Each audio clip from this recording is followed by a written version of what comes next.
आज class number 6 है हमारा। आज हम पढ़ेंगे एसईओ के बारे में। एक स्टूडेंट का फरमाइश आता है कि एसईओ होता क्या है। एसईओ का मतलब होता है सर्च इंजन ऑप्टिमाइजेशन। हम यहाँ पर लिखें सर्च इंजन ऑप्टिमाइजेशन। हमारे पास आज का ये टॉपिक है। ये होता क्या है?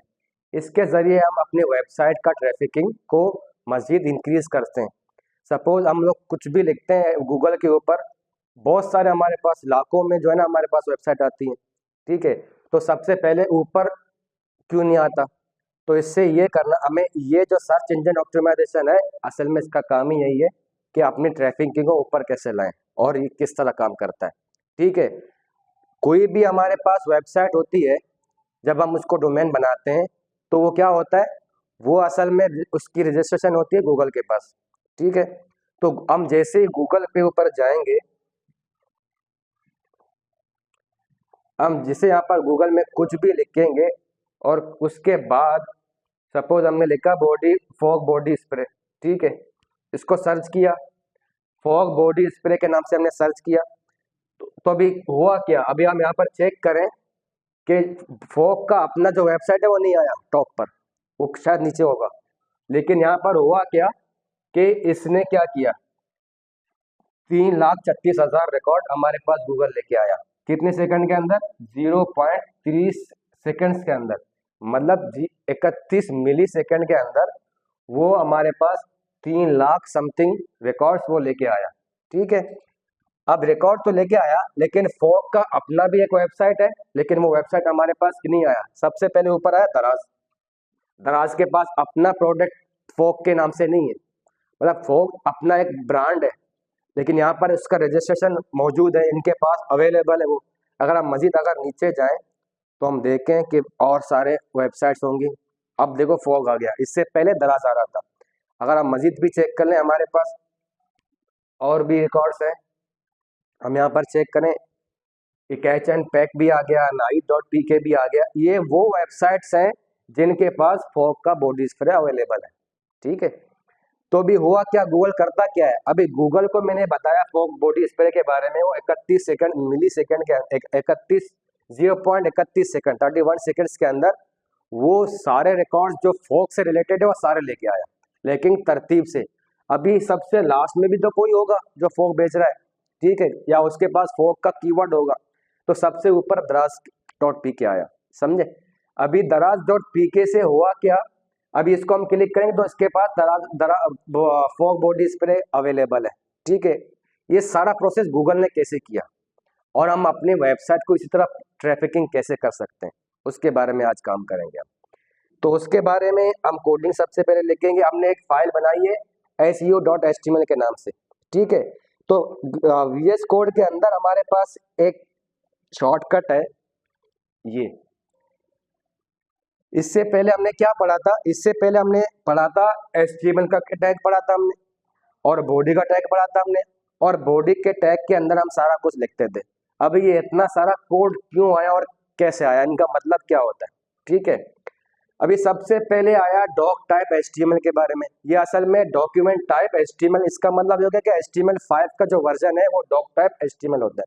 इससे जो पहले के हमारे पास जो वर्जन होते थे 4, हम उसके सामने लिखते भी थे 4.0 3.2। ठीक है, उसका पहले का फॉर्मेट था।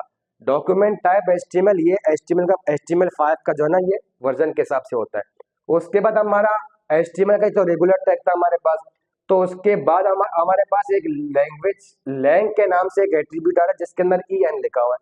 ठीक है, अभी लैंग्वेज इससे क्या हो गया कि HTML लैंग्वेज एक टैग है, एट्रीब्यूट है, उसके अंदर हमने ई दिया। हम यहाँ पर FR देंगे तो फ्रांसीसी जो हमारे पास जो लैंग्वेज है उसके ऊपर चला जाएगा, AR लगेंगे तो अरेबिक होगा। ठीक है, ये असल में जो ये हमारा जो वेब पेज है वो अभी इंग्लिश के ऊपर बाय डिफॉल्ट सेट है।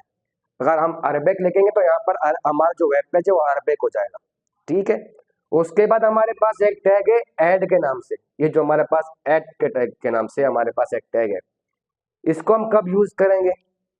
इसको हम इसके लिए हमें चाहिए CSS का कोई फाइल हो हमारे पास, जो नेक्स्ट हमारा जो सब्जेक्ट है CSS के बारे में और जावा स्क्रिप्ट के बारे में। तो हम CSS के कोड को और जावास्क्रिप्ट के कोड को इसके अंदर हम पुट करेंगे ऐड के टैग के अंदर। जितने भी बैरूनी, जितने भी एक्सटर्नल हमारे पास जो पेजेस होंगे या जो हमारे पास एक्स्ट्रा लैंग्वेजेस होंगी, उनके बारे में हम ऐड के टैग में डिफाइन करेंगे जब हम आगे पढ़ेंगे उसको। तो अभी बात आती है कि ये टैग्स क्या होती हैं। ठीक है, सबसे पहला टैग है मेटा के नाम से।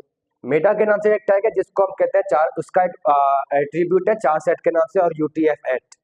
इसका मतलब क्या होता है UTF-8 के बारे में? चार सेट, करेक्टर सेट UTF-8। इसका मतलब ये होता है, हम अपने वेब पेज के अंदर जो हमारा पेज होता है उसके अंदर हम अपना बाय डिफॉल्ट हमारे पास इंग्लिश तो नॉर्मल लैंग्वेज होता है बाय डिफॉल्ट। इसके अलावा सपोज हमें अरेबिक लिखना है या हिंदी लिखना है हमें, या फ्रांसीसी वर्ड है, चाइनीज, जो हमारे पास जो वर्ड्स होती हैं वो ऐसा सिंबलिक होती हैं।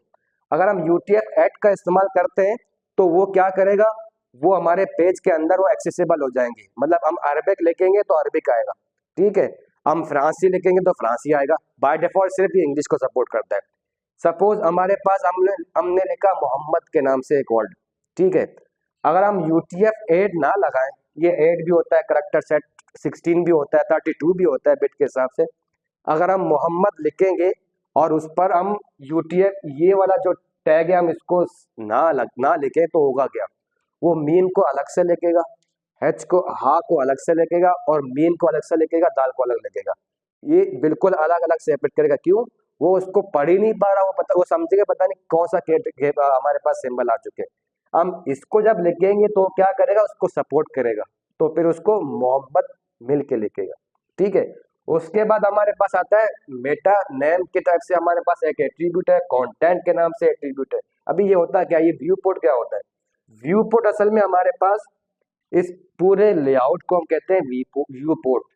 सपोज ये डेस्कटॉप के ऊपर है, अगर हमारे पास जो मोबाइल का, जो हम मोबाइल पे अपनी स्क्रीन पे खोलेंगे तो मोबाइल का जो हमारे पास जो स्क्रीन होता है वो व्यू पोर्ट मोबाइल के स्क्रीन के हिसाब से होता है। ठीक है, तो ये व्यू पोर्ट हो गया, उसका नाम हमने दिया व्यू पोर्ट। उसके बाद ये क्या होता है, with device with initial scale 1.0। आपने चेक किया होगा, सपोज मैं यहाँ पर अगर चेक कराता हूँ, कंट्रोल+ करता हूँ, इंक्रीज हो गया, देखें आप यहाँ पर देखें 110 हो गया। अगर इसको मजीद में इंक्रीज कर दूं तो 1125 हो गया। बाय डिफॉल्ट 100 पे अगर मैं करूं तो ये हो गया।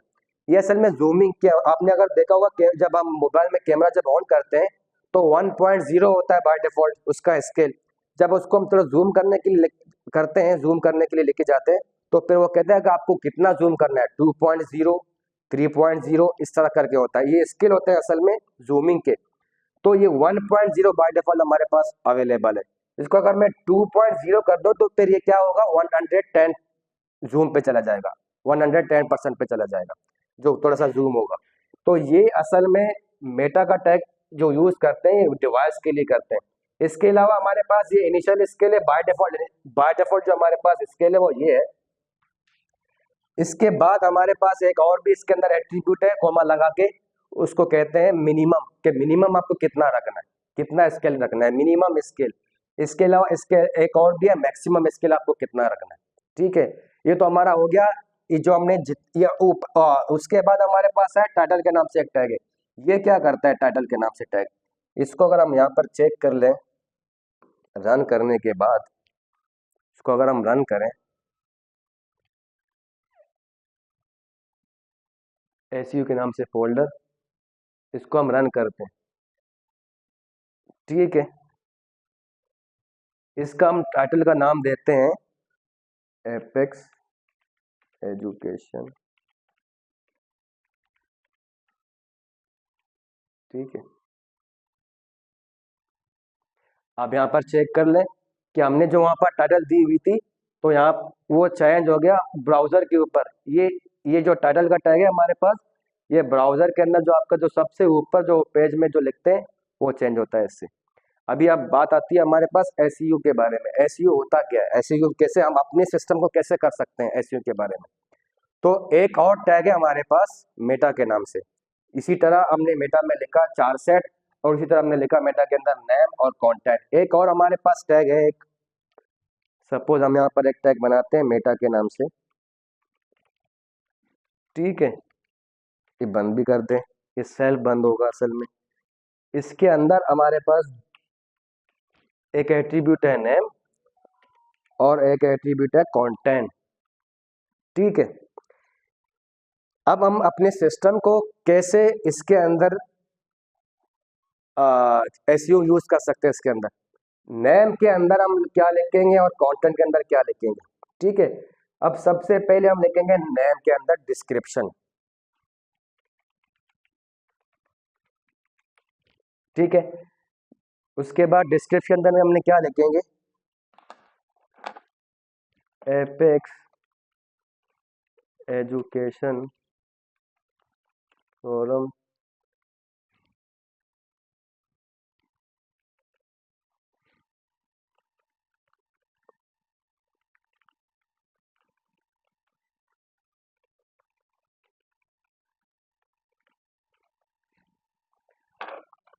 Suppose is that. हमने लिखा यहाँ पर डिस्क्रिप्शन और यहाँ पर जो भी हमारे पास ये कंटेंट है, ये कंटेंट जो है शो करे। वो कैसे शो करेगा, सपोज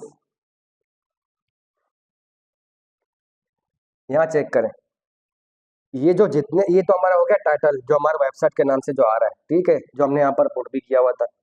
ये जो बाकी जो हमारे पास जो और लेके जो आ रहा है, ये असल में डिस्क्रिप्शन है।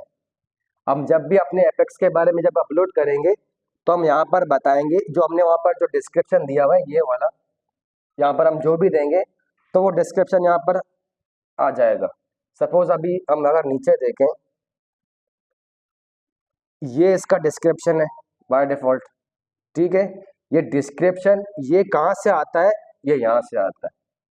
ठीक है, डिस्क्रिप्शन लगा के हम कुछ भी लिख दें। ठीक है, अभी हम, ये तो हमारा हो गया डिस्क्रिप्शन हम कैसे बनाते हैं, जो यहाँ पर जो यहाँ पर जो शो होता है। एक और काम करते हैं हम,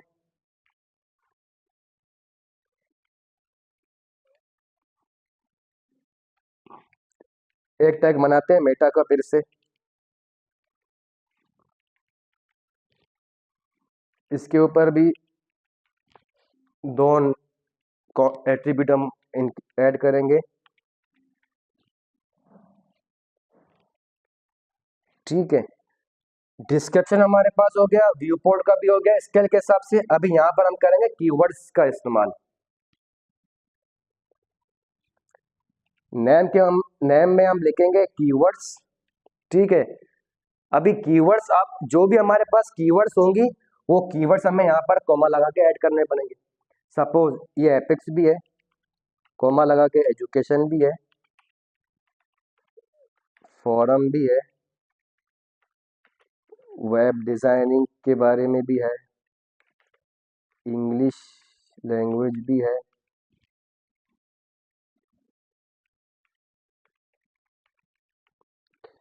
ये हुआ। ये जो हमने जितने भी कीवर्ड्स दिए हैं गूगल इनको रीड करता है। ठीक है, अभी सपोज जो मैंने आपको बताया यहाँ पर कि जैसे मैंने फॉग लिखा यहाँ पर, ये गूगल को कैसे मालूम पड़ा कि फॉग कहाँ, कौन कौन से वेबसाइट के अंदर फॉग लिखा हुआ है। गूगल क्या करता है, उन उन जितनी भी उसके पास वेबसाइट्स होती हैं उनके कीवर्ड्स को अप्लाई करता है। ठीक है, जितने भी यहाँ पर कीवर्ड्स हैं, सपोज अभी मेरे वेबसाइट्स के अंदर सपोज कोई एजुकेशन लिखेगा। ठीक है, एजुकेशन के रिलेटेड जितने भी हमारे पास वेबसाइट होंगे गूगल के पास, उनमें से एक ये भी होगा। ये शायद बहुत इसका नीचे हो, इसका जो रैंकिंग बहुत नीचे हो, लेकिन होगा जरूर। अगर कोई लिखेगा वेब डिजाइनिंग के हवाले से, तो वेब डिजाइनिंग के हवाले से जो भी कीवर्ड्स लिखेगा गूगल में, तो हमारा भी वेबसाइट उसके अंदर जरूर आएगा, लेकिन रैंकिंग थोड़ा नीचे होगा। अभी रैंकिंग ऊपर कैसे होगा, ये कीवर्ड्स तो हमने जितने भी हम अपने कीवर्ड्स को यहाँ पर स्ट्रॉन्ग करेंगे उसी हिसाब से, कीवर्ड्स के हिसाब से गूगल उनके रैंकिंग को बढ़ा देगा। ठीक है, अभी जैसे हमारे वेबसाइट के ऊपर ट्रैफिकिंग बढ़ेगी लोगों की, लोग इसके ऊपर विजिट करते रहेंगे, व्यू करते रहेंगे, तो फिर क्या करेगा, उसके बाद अगर कोई एजुकेशन लिखेगा या कोई वेब डिजाइनिंग के बारे में कुछ भी लिखेगा, तो हमारे जो अभी अगर हमारा जो रैंकिंग के अंदर अगर बहुत नीचे भी है, सपोज उसका जो रैंकिंग है 10,000 उसका रैंकिंग है, तो उसका हमारे वेबसाइट के ऊपर ट्रैफिकिंग जैसे बढ़ेगी तो क्या होगा, ये खुद ब खुद ऊपर आ जाएगा। लेकिन वो ये सारा जो सिस्टम होता है, जो गूगल पूरा रन जो करता है अपने पूरे सिस्टम को, वो कीवर्ड्स के थ्रू करता है। ठीक है, ये थे थोड़े से ट्रिक्स एसईओ के बारे में। कि हम एसईओ के जरिए कैसे अपने वेबसाइट को ट्रिक्स के जरिए ऊपर ला सकते हैं, लेकिन ट्रैफिक तो खुद करना पड़ेगा, ट्रैफिकिंग उसके अंदर खुद से खुद लाना पड़ेगा। इसका हमारा टॉपिक, इससे पहले हमने जितने भी वीडियोस बनाए प्लेलिस्ट के अंदर हमारे पास लिंक्स मौजूद हैं, उनको जाकर चेक कर लें। पिछले जितने भी हमारे पास वेबसाइट, जितने भी हमारे टॉपिक्स हमने किए हैं उनको आप चेक कर लें, उन पर विजिट कर लें, उनको लाइक करें, सब्सक्राइब करें हमारे चैनल।